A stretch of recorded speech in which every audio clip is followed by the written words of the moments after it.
সেনাবাহিনী প্রধান জেনারেল ওয়াকারুজ্জামান আজকে খুব কঠিন বক্তব্য দিয়েছে। এই বক্তব্যগুলো সরকারের ঊর্ধ্বতম কর্মকর্তা এবং সর্বস্তরের রাজনৈতিক দলদের প্রতি কঠিন ভাষায় কথাগুলো বলেছে। এই কথাগুলো আপনাদের সকলের নীতি নির্ধারক যারা আছেন সকলেরই খুব মনোযোগ সহকারে শোনা লাগবে এবং শুনে সে বিসমিল্লাহির রহমানুর রহিম। আজকে 25শে ফেব্রুয়ারি 2025 সাল। আজ থেকে 12 বছর পূর্বে 2009 সালে বিডিআর হত্যাকাণ্ড সংঘটিত হয়েছে। বিডিআর হত্যা দিবস বলা হয়। এটা ছিল আমাদের জাতির জন্য খুব নির্মম একটা ইতিহাস। বহিরাগত অথবা আভ্যন্তরীণ চক্রান্তের মাধ্যমে 57 জন সেনা অফিসারদেরকে হত্যা করা হয় এবং তাদের পরিবার সহ কিছু কিছু সিভিলিয়ানও ছিল। এই আজকে হত্যার প্রায় 12 বছর চলে গেল, সুষ্ঠু বিচার এখনো হয় নাই। এখন তদন্ত কমিটি গঠন করা হয়েছে, সেই তদন্ত কমিটি রিপোর্ট দেবে, তারপরে আবার নতুন করে বিচার হবে। বিগত সরকার কিছু কিছু বিচার করেছে, সেগুলো অন্যায় এবং উদ্দেশ্য প্রণোদিতভাবে যাকে ইচ্ছা তাকে ধরিয়ে তাদেরকে বিচারের আওতায় আনছে, কিন্তু প্রকৃত সুষ্ঠু তদন্ত তো তখনও হয় নাই। তো এবার আশা করি আমরা সঠিক তদন্ত পাব। আমি যে বিষয়ের উপর নির্ভর করে এই লাইভে আসলাম এখন, সেটা হলো আজকে এই বিডিআর হত্যা দিবসে আমাদের সেনাপ্রধান বক্তব্য দিচ্ছে। একটা পয়েন্টের উপর উনি আমার মনে হয় যে উনি কথা কম বলে, কাজ বেশি করে। কারণ অতীতে বিগত দিনে ওনার ভিতরে কোনো লোভ লালসা পাওয়া যায় নাই। উনি যদি লোভ করত তাহলে অবশ্যই এই দেশটা তার আন্ডারে চলে যেত, কিন্তু উনি এই লোভ করে নাই। মোট কথা উনি দেশ পরিচালনা করার জন্য ওনার কোনো লোভ নাই, উনি পদের লোভ করে নাই। উনি সেনা প্রধান হিসাবে ওনার যে দায়িত্বটা, সেই দায়িত্বটা পালন করার জন্যই উনি উদ্গ্রীব।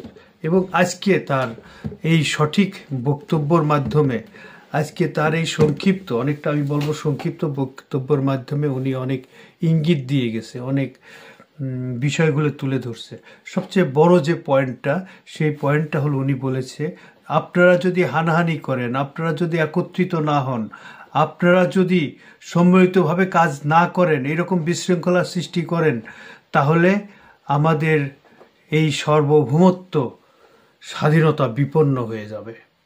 কি সাংঘাতিক একটা কথা!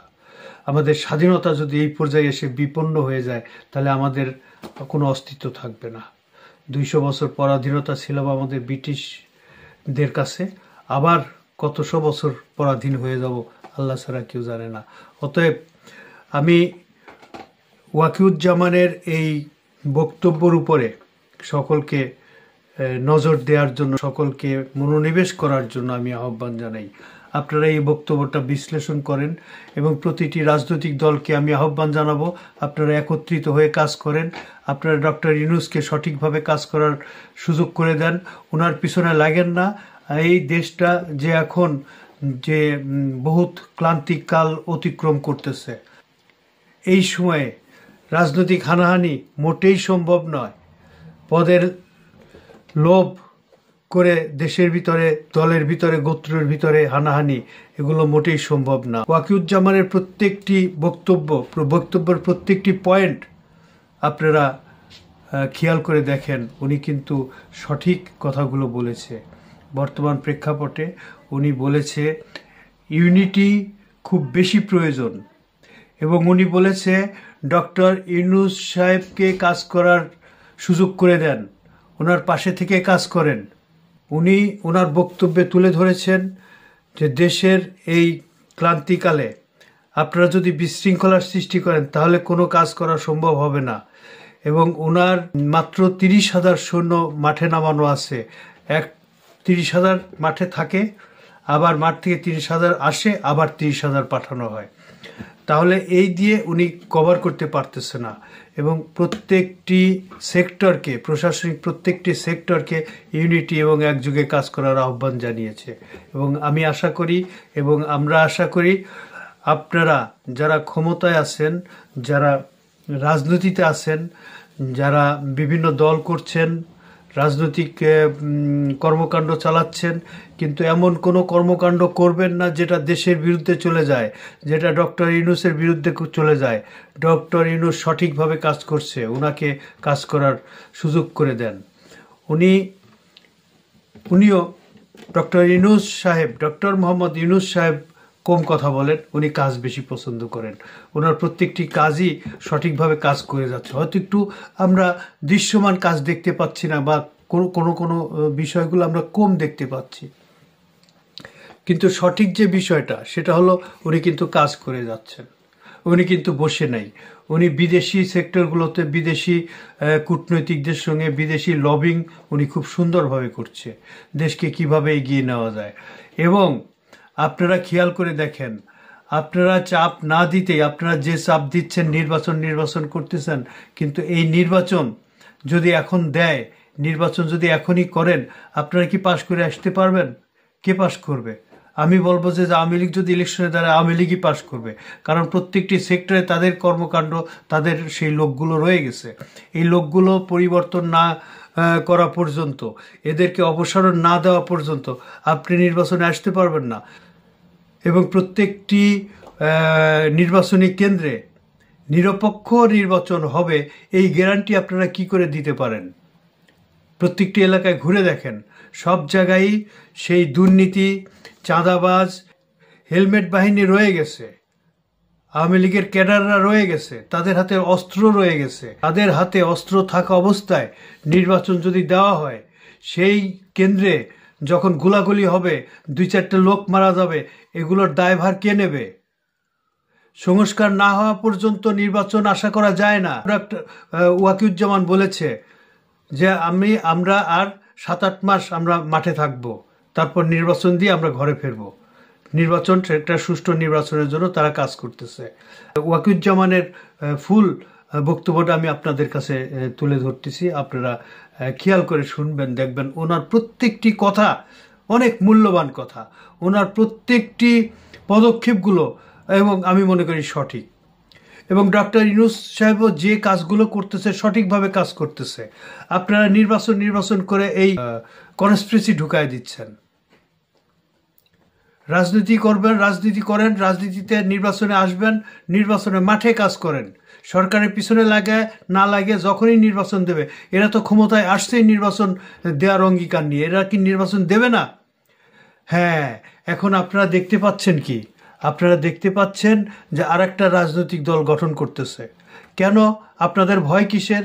আপনারা এতদিন যাবৎ রাজনীতি করে আসতেছেন, আপনার জনমত আপনাদের আছে বা নাই, আপনারা বোঝেন না। আপনারা আর একজনের দিকে আপনারা হিংসা করবেন কেন? 10টাও যদি রাজনৈতিক দল হয়, ক্ষতি কি? আমি তো মনে করি আরেকটা রাজনৈতিক দলের, একটা শক্তিশালী রাজনৈতিক দলের দরকার। আপনি প্রতিদ্বন্দ্বী করবেন কার সঙ্গে? জামাত প্রতিদ্বন্দ্বী করবে কার সঙ্গে? তো সঠিক রাজনৈতিক দল আপনারা সবাই সঠিকভাবে কাজ করেন এবং সঠিকভাবে এগিয়ে যান, জনগণ দেখবে কাকে ভোট দেওয়া যায়। আপনারা জোর করে ভোট নেওয়ার চেষ্টা করেন কেন? আপনারা এখনই নির্বাচন দিয়ে এখনই কেন্দ্রে কেন্দ্রে হানাহানি কাটাকাটি শুরু করে দেবেন। আপনারা খেয়াল করে দেখেন, বাইরের থেকে অনেক সুন্দর সুন্দর কথা বলা যায়, কিন্তু ক্ষমতায় গেলে এত সুন্দর কথা অনুসারে কাজ করা যায় না। কেন? বিএনপি পরপর 2বার ক্ষমতায় ছিল না? লাস্টের দিকে কি হলো? অপারেশন ক্লিন হার্ট দিয়ে তাকে চলে আসতে হলো, পারলেন না তো সঠিকভাবে চালাইতে। অপারেশন ক্লিন হার্ট না দিয়ে পারলেন না, বিচার বহির্ভূত হত্যা হয়েছে। এটা তো জাতির জন্য ভালো কিছু ছিল না। অতএব আমি এগুলো তুলতে চাই না। আমি বলবো এইটাই যে আপনারা সঠিক নির্বাচনের সময় সঠিক কাজগুলি করেন। নির্বাচন এই সরকার দেবে। ডিসেম্বর করতেছে, আমি তো মনে করি আরো 3-4 বছর থাকা দরকার। 5 বছর এই পাওয়ারে না থাকলে পরে ডক্টর ইউনূস দেখাবে কি করে সে কি কাজ করছে? কাজের ফোকাস থাকতে হবে। তো সেই ফোকাসগুলো করতে গেলে একটু টাইম দরকার। ওনাকে কাজ করতে দেন। আপনারা আন্দোলন করবেন, আপনার জনগণের সঙ্গে কাজ করেন, আপনারা ওনার পাশে বসে কাজ করার চেষ্টা করেন না কেন? কোন সেক্টর? একটা সেক্টর ধরেন, সবাই মিলে ধরেন, সম্মিলিতভাবে ধরেন। এ পর্যন্ত আইন ঠিক হলো না, আইন বিভাগ ঠিক হয় নাই, বিচার বিভাগ ঠিক হয় নাই। কয়টা বিচার হয়েছে? কালকে একটা সুন্দর বক্তব্য শুনেছি, বোধহয় কলেজ ইউনিভার্সিটির ছেলেই বলেছে যে 1000 গণহত্যায় 1000 সমন্বয়কারীকে বা 1000 আন্দোলনকারীকে হত্যা করা হয়েছে। 1000টা হত্যা করলে 1000টা আসামি তো অ্যারেস্ট হইতে হবে। আপনারা যে বিচার করতেছেন, 1000টা আসামির অ্যারেস্ট হইতে হবে। একটা খুনের পিছনে, একটা হত্যার পিছনে যদি একজনও দায়ী থাকে, তাহলে একজন তো অ্যারেস্ট হইতে হবে। অবশ্যই একটা হত্যার পিছনে একজন জড়িত না, 4, 5, 7, 8 জন একটা গ্যাংও জড়িত থাকে অনেক ক্ষেত্রে। তাহলে কয়জনকে অ্যারেস্ট করা হয়েছে? কয়জনের বিচারের আওতায় আনা হয়েছে? এ পর্যন্ত অর্থনীতিকে দেউলিয়া করে গেল আমাদের দেশটাকে। বিদেশে যারা বেগমপাড়া তৈরি করছে, এগুলো তো লিস্ট আমাদের কাছেই আছে, একটা জনগণও বলতে পারে কারা কারা করছে। তাদেরকে কি অ্যারেস্ট করা হয়েছে? তাদেরকে কি ধরা হয়েছে? ডক্টর ইউনূস সরকার একা পারতেছে না, ডক্টর ইউনূস একা পারতেছে না, তার পাশে আপনাদের দাঁড়াইতে হবে। আপনারা পাশে গিয়ে দাঁড়ান, সহযোগিতা করেন, বিচার বিভাগকে সহযোগিতা করেন। আপনার সম্মিলিতভাবে কমিটি করে তাদের সঙ্গে কথা বলেন, যেই সেক্টরে আসেন আমরাও সহযোগিতা করব। তাহলে দেখেন খুব ত্বরান্বিত হয়ে যাবে আমাদের দেশকে সংস্কার করতে। সংস্কার ছাড়া এই দেশের নির্বাচন, সংস্কার ফুল হবে না, অবশ্যই সংস্কার একটা চলমান প্রক্রিয়া, কিন্তু দেশ পরিচালনার ক্ষেত্রে যতটুকু সংস্কার দরকার এতটুকু তো করতে হবে। না হলে আমাদের ওই যেমন আগে ছিলাম তেমনই হবে। বিএনপি যদি এখন এই পর্যায়ে আসে তাহলে তাই হবে। আর এখন নির্বাচন দিলে আমি বলবো বিএনপি পারবে না, কারণ সেই মহাশক্তিশালী ক্যাডারগুলি রয়ে গেছে, তাদের হাতে অস্ত্র রয়ে গেছে। তারা বলবে কি, অস্ত্র জমা দিছি, ট্রেনিং তো জমা দেই নেই, তারা এই কথা বলবে। মাঠে ময়দানে এখন এই যে রাত্রে নিশ্চিন্তায় ঘুমাইতে পারে না, এখন রাত হলেই দুর্নীতিবাজ বের হয়ে যায়, রাত হলেই চাঁদাবাজ, খুন খারাপি, চোর ডাকাতি বেড়ে গেছে। এগুলো কেন? এগুলি কারা করে? এগুলো যারা করে তাদের কি থামাইতে পারছেন? আপনি নির্বাচন চান, আপনি নির্বাচনে গেলে কি করবেন? আমি এটাই বলবো, ধৈর্য সহকারে ডক্টর ওয়াকিউজ্জামানের বক্তব্যটা, আজকের খুব বিশ্লেষণমূলক বক্তব্যটা এবং সিগনিফিক্যান্ট এই বক্তব্যটা আপনারা সকলেই শুনবেন এবং মনোযোগ সহকারে শুনবেন। ওনাকেও কাজ করার সুযোগ দেন। ওনার ক্ষমতার লোভ থাকলে আগেও নিতে পারতো, এখনও নিতে পারতো, কিন্তু উনি আজকে যে ইঙ্গিত বহন করে গেল, যে ইঙ্গিত দিয়ে গেল, এটা আমাদের দেশের জন্য খুবই দুর্ভাগ্যজনক ঘটনা, খুবই দুঃখজনক। অতএব এই পর্যায়ে যেন না আসে, আপনাদেরকে সেই পথে কাজ করতে হবে। জাতি আপনাদেরকে ছেড়ে দেবে না। যে যা করবেন, আমি প্রত্যেকটি বক্তব্যই বলি, যে যা করবেন তার ফল ভোগ করবেন, দেখতেই তো পাচ্ছেন। কিন্তু তারা যত অন্যায় করছে অত ফল ভোগ করতেছে না, তাই তো দেখতেছেন, কিন্তু করবে। যুগে যুগে ক্ষণে ক্ষণে তারা সেই ফলই ভোগ করবে, নিশ্চিন্ত থাকেন। সব বিচার হবে এবং আমাদের দেশ, পরিশেষে আমি আরেকটা কথা বলতে চাই, আমাদের দেশ সুষ্ঠু পথে যাবে ইনশাল্লাহ। ছাত্র জনতা যেভাবে কাজ করতেছে, আমি খুবই উৎসাহিত যে ছাত্ররা যে রাজনৈতিক দল গঠন করতেছে, এ দল অবশ্যই অতীতের দলগুলোর মতো হবে না, অবশ্যই অতীতের কর্মকাণ্ডের সঙ্গে এদের কর্মকাণ্ড মিলবে না, নূতনত্ব আসবে, অবশ্যই নূতনত্ব আসবে। অবশ্যই এই দলের মধ্যে ন্যায়পরায়ণ এবং সঠিক গণতন্ত্র আনার চেষ্টা করবে এরা। না হলে এরা চলবে কি করে? না হলে এরা তো দাঁড়াইতে পারবে না। এরা সঠিক কাজ না করলে এরা ভোট পাবে না, মানুষের কাছে স্থান পাবে না। এত বড় আন্দোলন, এত বড় একটা ঘটনা ঘটায় দিল, যা আমি মনে করি এরা এই আন্দোলন না করলে আগামী আরও 20 বছরেও এই এই সরকারকে ক্ষমতার থেকে সরানো যেত না। আর সেই ছাত্ররা রাজনৈতিক দল গঠন করতেছে, আমরা বাধা দেব কেন? আমরা উৎসাহিত করব, তোমরা বাবা ভালো কাজ করো, তোমরা ভালো কাজ করলে আমরাও তোমাদের সঙ্গে যোগ দেব। খুব ক্লিয়ার কথা, তোমরা ভালো কাজ করবে, সঠিক কাজ করবে, তোমাদের সঙ্গে আমরাও যোগ দেব। যে রাজনৈতিক দল আগামী 28 তারিখে নাকি উদ্বোধন করতে যাচ্ছে, প্রকাশ করতে যাচ্ছে, আমি আহ্বান জানাই এর সঙ্গে জনতা, ছাত্ররাই বেশি কাজ করে। জনতার মধ্যে কাদেরকে রাখছেন, কাদেরকে নিচ্ছেন, বা এই জিনিসগুলো আপনারা দেখে নেবেন। কারণ জনতার আপনাদের দলের সঙ্গে জনতার পার্টিসিপেশন থাকতে হবে, আপনাদের দলের সঙ্গে জনতার সংশ্লিষ্ট থাকতে হবে, তাহলেই ছাত্র জনতা হবে। যদি এককভাবে আপনারাই কাজ করে যান, জনতাকে মানে সাধারণ সিভিল যারা ছাত্র না, যারা কর্মজীবী, যারা পেশাজীবী, তাদেরকে আপনারা যোগ নিতে হবে। প্রবাসী আছে আমরা, এদের ভালো দেখে দেখে আপনারা আপনাদের দলে যোগ দেওয়াবেন, এটাই আমি আশা করব। তো ধন্যবাদ। আমি অনেক কথা কারোর গায়ের উপর নেবেন না, কাউকে উদ্দেশ্য করে বলি নাই, কোনো দলকে উদ্দেশ্য করে বলি নাই। আমি একটা সাধারণ জনতার কাতার থেকে সাধারণ কথাগুলো আমি আপনাদের সামনে উপস্থাপন করলাম, এবং ক্ষমতাশীল সকলের প্রতি আমার উদারত আহ্বান, ওয়াকিউজ্জামানের এই আজকের বক্তব্যটি আপনারা পাথেয় করে আজকের থেকে নতুনভাবে শক্তি সঞ্চার করে এগিয়ে যেতে থাকেন। ইনশাল্লাহ আমরা ভালো কাজ করব, ভালো পথে দেশকে এগিয়ে নেব, এটাই আমাদের আশা আকাঙ্ক্ষা। আসসালামু আলাইকুম ওয়া রাহমাতুল্লাহ।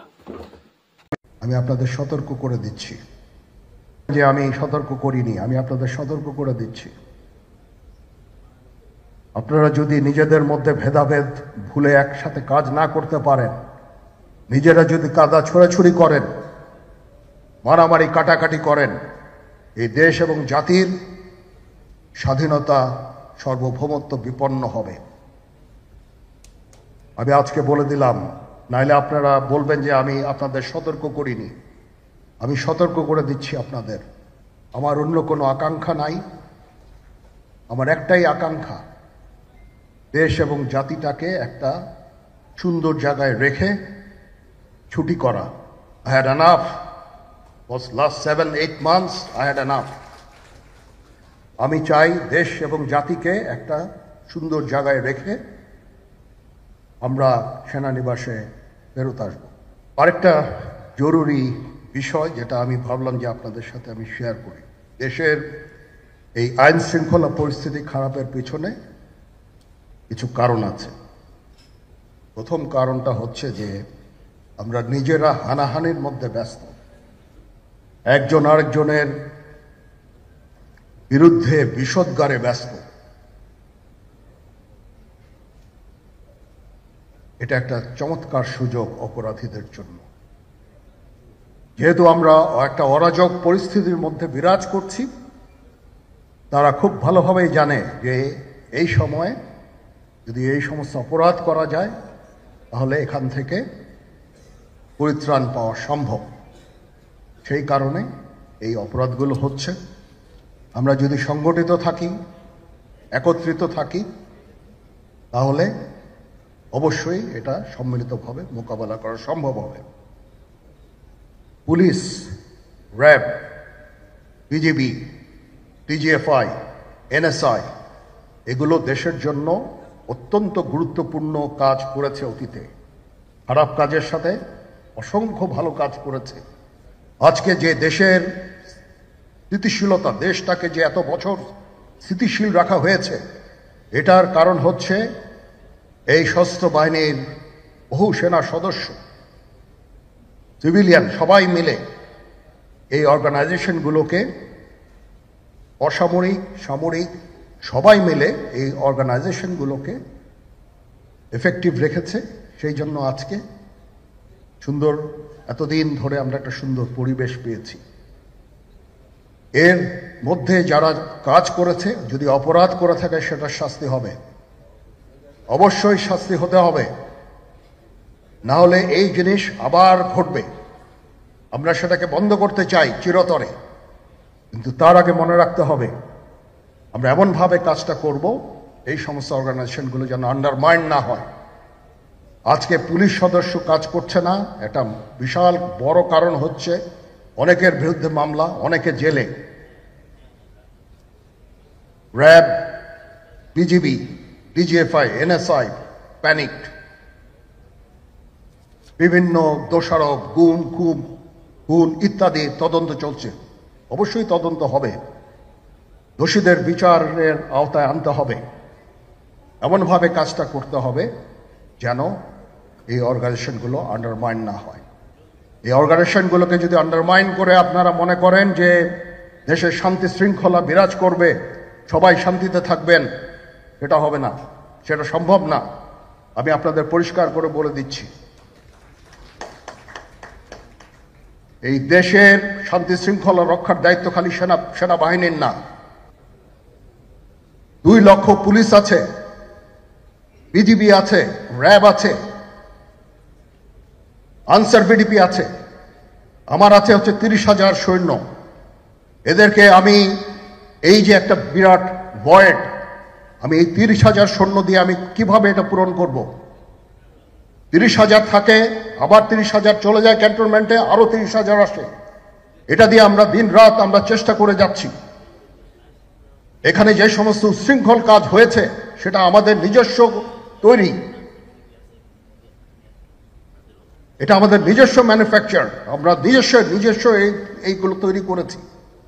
এই বিপরীতমুখী কাজ করলে এসে কখনো শান্তি শৃঙ্খলা আসবে না, এই জিনিসটা আপনাদের মনে রাখতে হবে। তদন্ত কমিশন হচ্ছে আবার আরেকটা, আমাদের সর্বদা আমরা চেষ্টা করব তদন্ত কমিশনকে সহায়তা করতে। যে ধরনের সাহায্য সহযোগিতার প্রয়োজন হয় আমরা করব। আমরা দেশে একটা ফ্রি, ফেয়ার অ্যান্ড ইনক্লুসিভ একটা ইলেকশনের জন্য দিকে ধাবিত হচ্ছে, এবং তার আগে যে সমস্ত সংস্কার করা প্রয়োজন অবশ্যই সরকার সেদিকে খেয়াল করবেন। আমি যতবারই ডক্টর ইউনূসের সাথে কথা বলেছি, he completely agrees with me. There should be free, fair and inclusive election, and that election should be within December or close to that, যেটা আমি এর প্রথমেই বলেছিলাম যে 18 মাসের মধ্যে একটা ইলেকশন। আমার মনে হয় যে সরকার সেদিকেই ধাবিত হচ্ছে। ডক্টর ইউনূস যথাসাধ্য চেষ্টা করে যাচ্ছেন এই দেশটাকে ইউনাইটেড রাখতে, কাজ করে যাচ্ছেন উনি। ওনাকে আমাদের সাহায্য করতে হবে, উনি যেন সফল হতে পারেন সেদিকে আমরা সবাই চেষ্টা করব।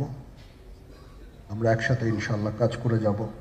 আসেন আমরা নিজেদের মধ্যে মারামারি কাটাকাটি না করে আমরা ইউনাইট আওয়ারসেলস, দেশ জাতি যেন একসাথে থাকতে পারি সেদিকে আমাদের কাজ করতে হবে।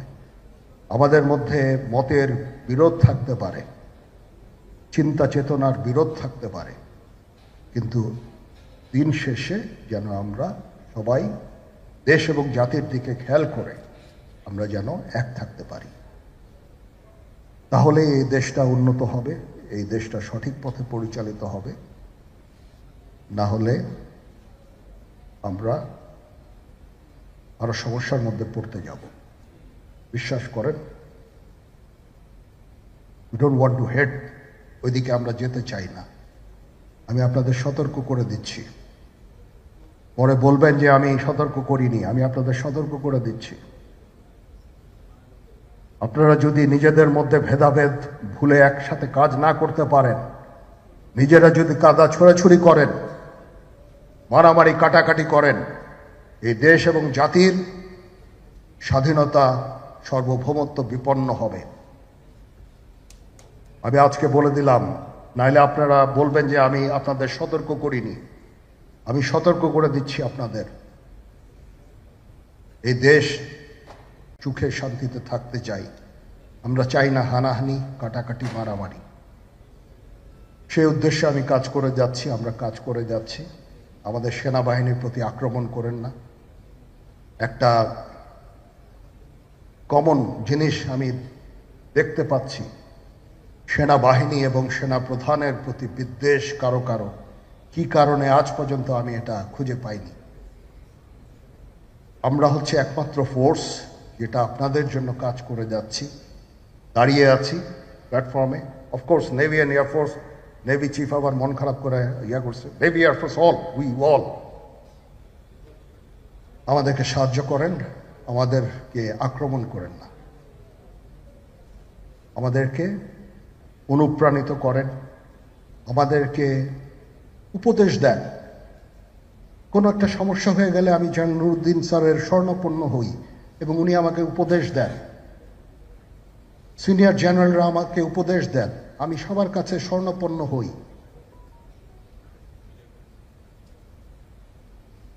আমাদের প্রতি আক্রমণ করেন না, উপদেশ দেন। আমরা অবশ্যই ভালো উপদেশ গ্রহণ করব। আমরা একসাথে থাকতে চাই এবং দেশ এবং জাতিকে এগিয়ে নিয়ে যেতে চাই।